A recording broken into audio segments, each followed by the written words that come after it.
Audio Jungle.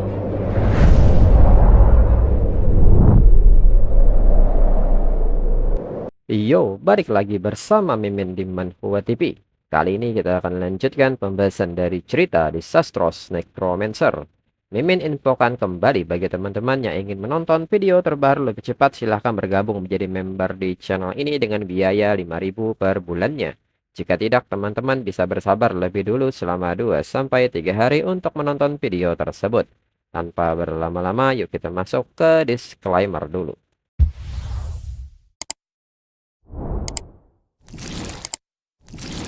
Disclaimer, silahkan abaikan hal ini jika kalian sudah mengerti. Ini peringatan mengenai konten di channel ini. Video ini berisi alur cerita komik yang mempermudah bagi teman-teman untuk mengetahui isi ceritanya dan memahami alur ceritanya. Jika ada kesamaan tokoh, tempat, maupun isu yang sedang hangat, itu benar-benar tidak disengaja. Dan peringatan bagi teman-teman untuk tidak mencontoh atau meniru perkataan maupun perbuatan yang tidak baik yang ada di video ini. Karena cerita ini hanyalah fiktif belaka. Jika mengerti, yuk kita masuk ke ceritanya. Namun Moyu merasa untuk sementara dirinya akan simpan lebih dulu. Nanti dirinya akan tanyakan kepada Earth Dragon Antares. Dan kini saatnya pergi ke tahap berikutnya. Dan semoga di tahap berikutnya bisa sedikit memberi tantangan.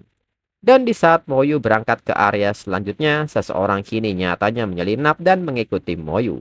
Lalu Moyu yang telah sampai di tahap berikutnya merasa aneh. Mengapa dirinya merasa ada orang yang sedang mengawasi dirinya? Untuk memastikan hal ini, Moyu pun segera keluar dungeon terlebih dahulu. Dan seorang pria sebelumnya pun kaget saat melihat Moyu sudah keluar dari dungeon dan bertanya-tanya, dia sebenarnya masuk dungeon atau tidak? Mengapa bisa keluar secepat ini? Apakah dirinya salah lihat? Dan segera Moyu kini masuk kembali ke dalam dungeon Kunlun Palace.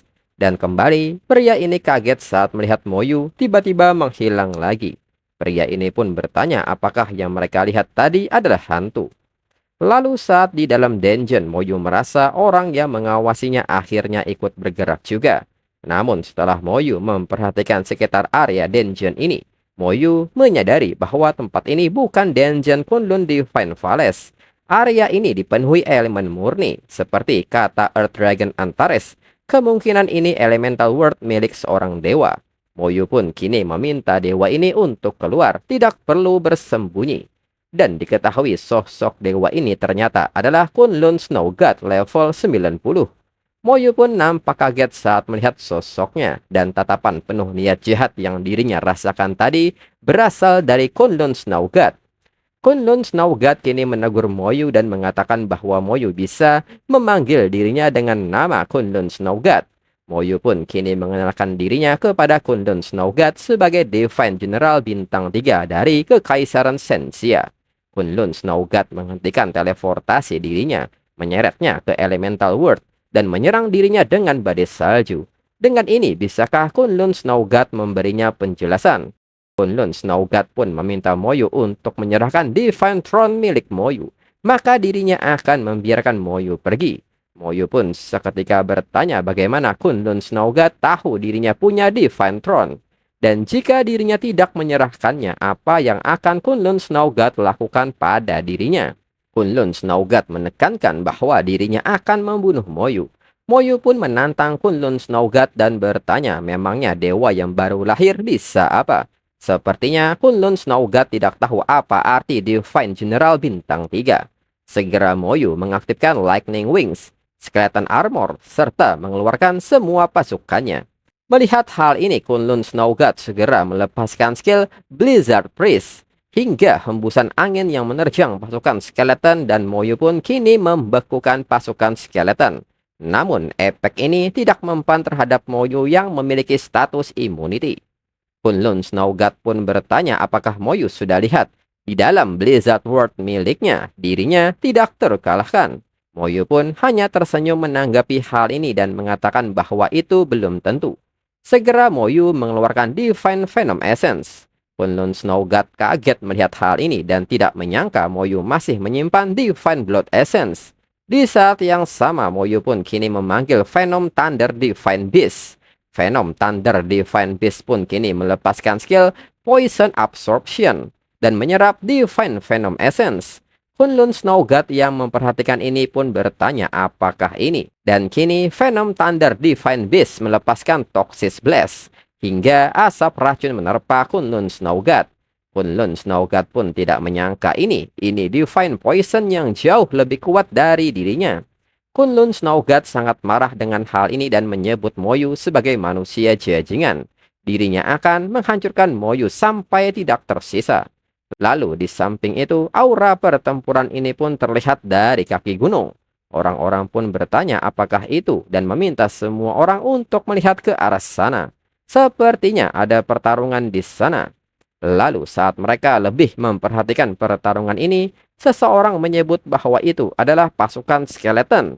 Dirinya tahu itu pasukan skeleton milik Divine General Lin Moyu.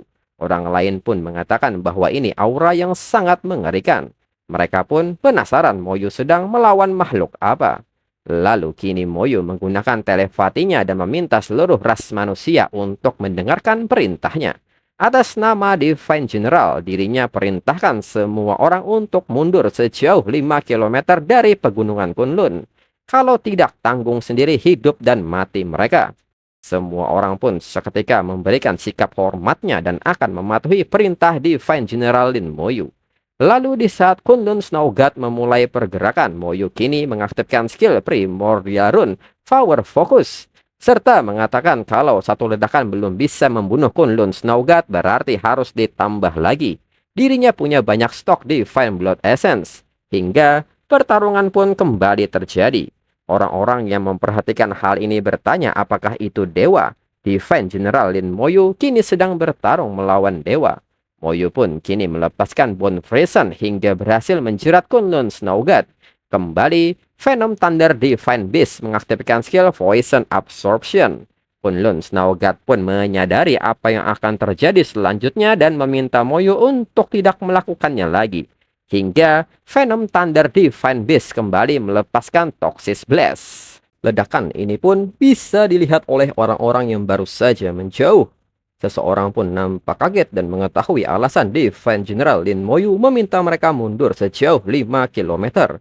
Kalau tidak menjauh, mereka pasti akan terjebak dalam kabut racun yang mengerikan itu.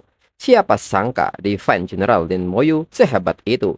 Dan mereka juga tidak tahu apakah dewa itu bisa selamat. Lalu saat ini, tubuh Kunlun Snowguard mulai hancur karena terkorosi racun. Kunlun Snowguard pun bertanya apakah ini kehebatan dari Divine General Bintang 3 ras manusia. Moyu pun membenarkan hal itu. Divine General Bintang 3 berarti sudah membunuh 3 makhluk seperti Kunlun Snowguard. Kunlun Snowguard pun nampak syok mendengar hal tersebut. Kunlun Snowguard pun kini tertawa saat ditampar kenyataan ini. Pantas saja Moyu tidak takut pada dirinya. Sebentar lagi dirinya akan masuk dalam list pembunuhan dewa oleh Moyu yang keempat. Tapi jangan harap sebagai dewa, kalaupun dirinya mati, dirinya harus mati dengan terhormat. Dan seketika Kunlun Snowguard mengeluarkan sebuah kristal. Moyu pun menyadari bahwa itu adalah Divine Essence. Kunlun Snowguard mau meledakkan Divine Essence miliknya. Kembali Moyu menggunakan telepatinya dan meminta semua ras manusia untuk mundur sejauh mungkin. Orang-orang yang merasakan tekanan pun bertanya apa yang sebenarnya terjadi. Hingga ledakan pun kini terjadi yang mengakibatkan gunung-gunung di sekitar mulai hancur dan Moyu sendiri terlempar sangat keras akibat ledakan ini hingga membentur sebuah gunung. Setelahnya, Moyu pun kini kembali berdiri di antara puing-puing batu gunung. Moyu pun mengatakan bahwa pasukan skeletonnya hampir saja habis tak bersisa. Untungnya, dampak ledakannya cuma satu gelombang. Moyu pun menyayangkan hal ini. Kunlun Snowguard malah memilih meledakkan diri sehingga dirinya tidak mendapat poin pengalaman maupun poin merit. Lalu orang yang berhasil selamat pun menyebut ini sangat mengerikan. Untung tadi mereka menuruti ucapan Divine General Lin Moyu. Kalau tidak, sekarang mereka pasti sudah mati. Lalu Moyu yang memungut Snowgrass Kunlun pun mengatakan bahwa sepertinya Kunlun Snowguard itu tahu dirinya punya Divine Throne karena benda ini. Mungkin wujud aslinya adalah Kunlun Snowgrass. Setelah dirinya solo dungeon dan dapat rumput ini, Kunlun Snowguard merasakan aura Divine Throne dari tubuhnya. Namun tanpa Moyu sadari ada makhluk hitam kecil yang merayap di rumput ini. dan perlahan menempel kepada Moyu dan masuk ke dalam tubuhnya. Lalu kini Moyu kembali ke kediaman Meng Anwen. Dan Moyu segera menceritakan kejadian yang baru saja terjadi di Kunlun Divine Palace serta Kunlun Snowgat kepada gurunya. Bayi Yuan pun bertanya soal Kunlun Snowgat ini. Dirinya belum pernah dengar kalau di Gunung Kunlun ada makhluk seperti itu. Moyu yang kini nampak tidak sehat pun mengatakan bahwa mungkin saja dia adalah dewa yang baru saja lahir. Dirinya rasa Kunlun Snowgat ada hubungannya dengan Snowgrass yang dirinya dapatkan. Bayi Yuan pun meminta Moyu untuk mengeluarkan rumput itu. Dirinya akan minta Meng Anwen untuk bantu memeriksanya. Dia tahu banyak soal seperti ini. Moyu pun mengerti. Saat Moyu ingin menunjukkan rumputnya, tiba-tiba Moyu jatuh pingsan. Dan hal ini membuat Bayi Yuan sangat kaget dan meminta Moyu untuk tidak membuat dirinya takut. Dan terus bertanya, Moyu kenapa? Lalu kini Moyu dibawa menuju tempat Sufing. Dan Suhan kini membantu merawat Moyu. Lalu Bayi Yuan yang nampak panik pun bertanya kepada Sufing mengenai kondisi Moyu. Sufing mengatakan bahwa dirinya tidak tahu apa yang salah dengan tubuh Moyu. Vitalitasnya terus-menerus terkuras. Di dalam tubuh Moyu seolah-olah muncul sebuah lubang tak berdasar yang terus melahap vitalitas hidupnya. Dengan kecepatan seperti itu, dia bisa menyedot habis siapapun hingga jadi mumi dalam sekejap. Tapi sepertinya itu bukan tujuannya. Gejala ini bukan karena keracunan, malah ini lebih seperti ada masalah pada jiwanya. Meng Anwen pun seketika tersadar saat mendengar masalah jiwa ini dan bertanya apakah mungkin ada hubungannya dengan Soul Devouring Beast. Segera Meng Anwen mengeluarkan Sensia Tower dan akan memeriksanya. Dan saat ini jiwa Moyu sedang ditarik oleh Sensia Tower dan bersamaan dengan hal tersebut, sesuatu keluar dari tubuh Moyu. Meng Anwen pun meminta yang lain untuk berhati-hati. Makhluk itu akan segera keluar. Dan saat makhluk ini keluar, Sensia Tower segera menyegelnya. Dan tak berselang lama, Moyu pun kini mulai sadar. Suhan pun nampak sangat senang akhirnya Moyu sadar. Dirinya khawatir setengah mati. Moyu pun bertanya apa yang terjadi pada dirinya. Suhan pun mengatakan bahwa kakeknya bilang sepertinya ada sesuatu yang disebut Soul Devouring Beast yang menempel pada tubuh Moyu. Moyu pun bertanya soal Soul Devouring Beast ini. Segera Suhan menunjuk kepada makhluk yang saat ini disegel. Lalu makhluk ini pun meraung kepada mereka yang membuat Suhan seketika panik. Moyu pun bertanya makhluk apakah ini, kapan dia masuk ke tubuhnya. Meng Anwen pun mengatakan bahwa ini sepertinya sejenis makhluk hidup yang disebut Soul Devouring Beast. Tanpa tubuh fisik, dia cuma hidup dalam bentuk jiwa. Tidak disangka setelah 1000 tahun berlalu, mereka muncul lagi. Dengan cepat, Moyu melepaskan Soul Blast untuk membakar habis makhluk ini. Moyu pun menyebut bahwa ternyata jiwa ini sangat rapuh. Bayi Yuan pun mengatakan bahwa sepertinya Kunlun Divine Palace harus segera ditutup. Entah sudah berapa banyak Soul Devouring Beast yang melarikan diri. Orang biasa tidak akan sanggup menahan parasit Soul Devouring Beast ini. Kalau salah langkah, ini bisa jadi bencana besar bagi umat manusia. Suhan pun seketika bertanya mengenai makhluk ini, apa yang akan terjadi kalau dia sampai bersarang di tubuh mereka. Su Feng pun menjelaskan, biasanya ada 3 kemungkinan. Pertama, mereka akan jadi class holder yang sekarat.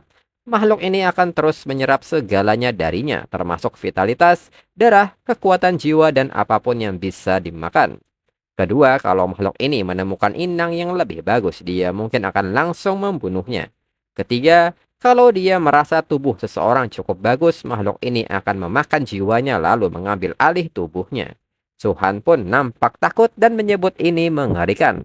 Meng Anwen pun mengatakan bahwa dulu sebelum kekaisaran Sensia ada, pernah terjadi bencana Soul Devouring Beast yang nyaris memusnahkan seluruh umat manusia. Catatan soal cara menghadapinya sudah hilang. Kemungkinan cuma pihak kekaisaran yang masih punya salinannya. Sepertinya mereka harus pergi menemui pihak kekaisaran. Segera Meng Anwen memindahkan mereka menggunakan Sensia Tower menuju kekaisaran. Lalu kini Meng Anwen mengatakan bahwa dirinya datang berkunjung tanpa izin, mohon penguasa negeri bersedia keluar menemui mereka. Dengan cepat, penguasa negeri Dong Fanggi datang memberi salam kepada para Divine General. Dirinya tidak tahu alasan mereka tiba-tiba datang, apakah ada sesuatu yang sangat penting. Meng Anwen pun seketika menjelaskan secara singkat perihal yang terjadi serta makhluk Soul Devouring Beast. Dong Fang Yi nampak kaget dan mengatakan bahwa dirinya sendiri belum pernah dengar tentang makhluk yang bernama Soul Devouring Beast ini.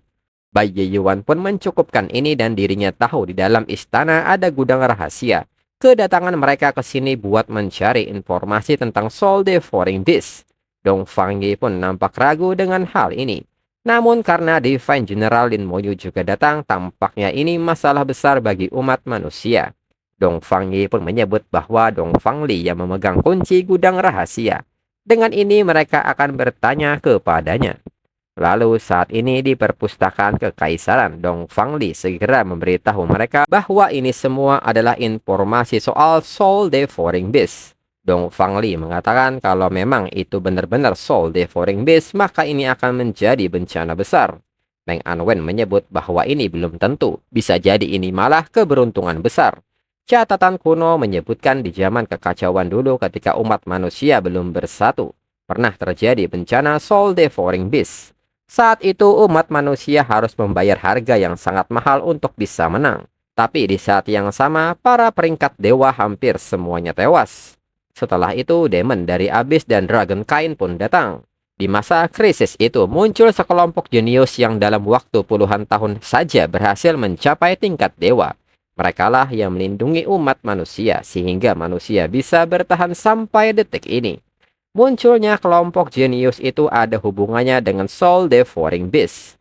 Soul Devouring Beast memang menyerap jiwa serta kekuatan.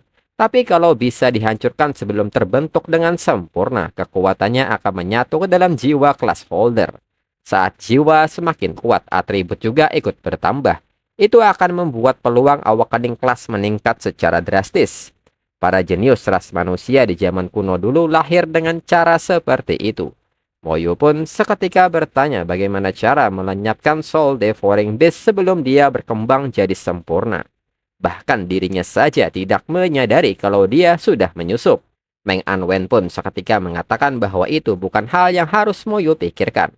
Masalah ini biar jadi tanggung jawab mereka para orang tua.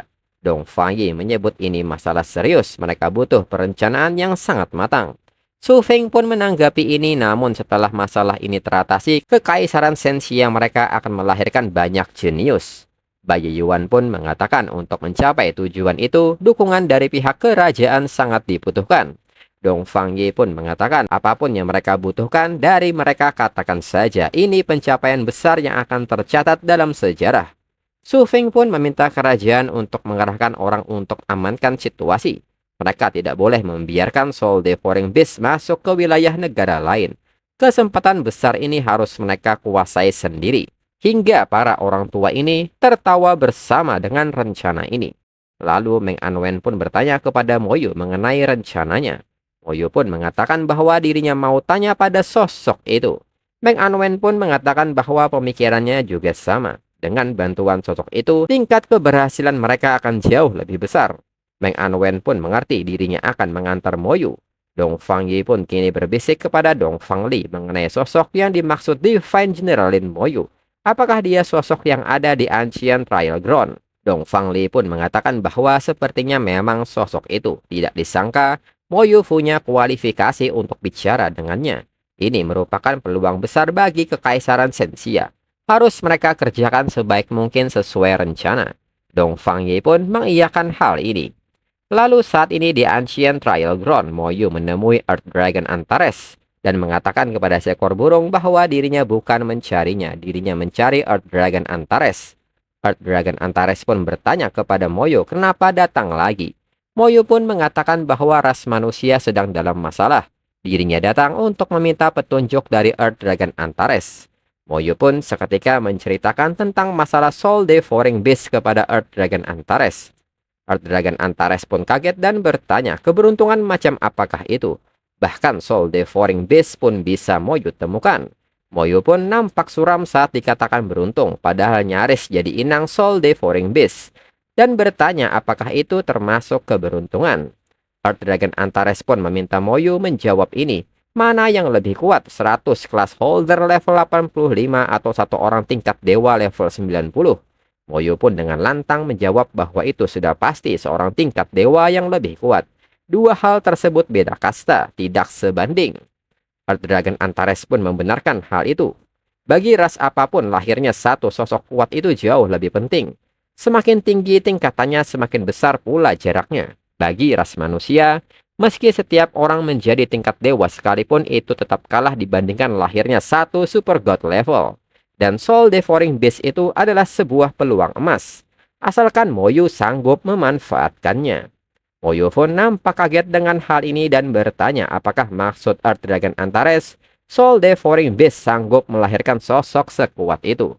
Dan untuk episode selanjutnya tunggu 1-2 minggu lagi. Sekian dan terima kasih.